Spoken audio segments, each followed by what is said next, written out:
Hello and welcome. Iqbal and Inshallah services Mohammad Iqbal Khan advocate. आज का जो हमारा लीगल लेक्चर है accused condonation of absence. Accused अपनी एब्सेंस को किस तरीके से कंडोन करा सकता है। अब देखिए इसमें कानून के बात करें सेक्शन 205 सीआरपीसी है और सेक्शन 317 सीआरपीसी है। अगर हम इसका डिफरेंस देखते हैं सेक्शन 205 और सेक्शन 317 सीआरपीसी देखें।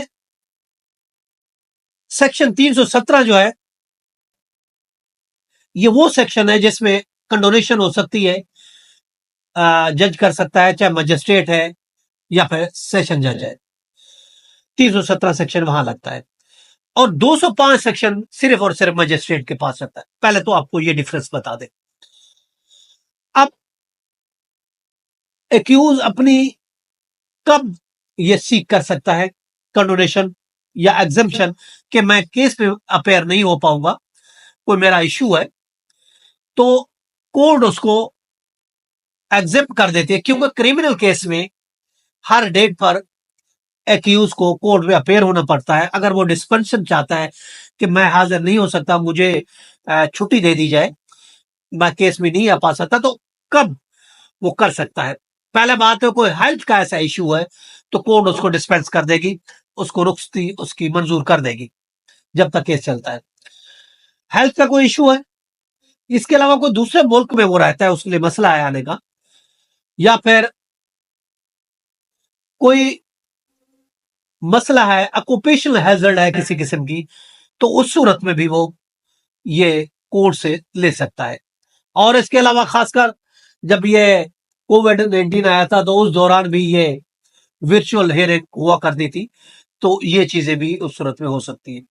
अगर हम प्रोसीजर की बात करते हैं कि किस तरीके से अगला अप्लाई करें, उसके लिए एप्लीकेशन फाइल करनी पड़ेगी और सरकार को नोटिस होगा और उस पर हियरिंग होगी, फिर कोर्ट फैसला देगी और फिर उसकी कंप्लायंस होगी।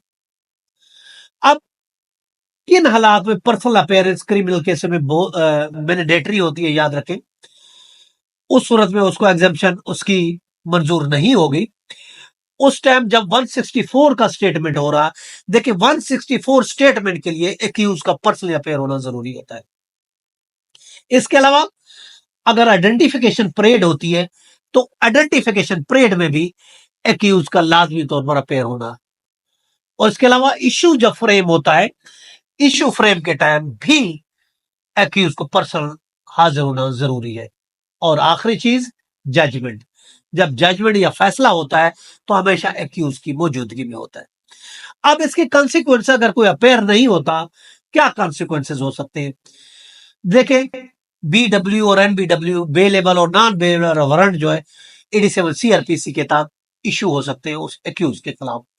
और इसके अलावा उसकी एब्सेंशिया में रिस्क होता है कि केस प्रोसीडिंग चले, तो ये एक मसले बन सकते हैं। तो ये आज हमने देखा कि किस तरीके से कंडोनेशन ले सकता है एक्यूज क्रिमिनल केस में। ये था आज का लेक्चर, कल फिर मिलते हैं। Have a nice day. Allah Hafiz.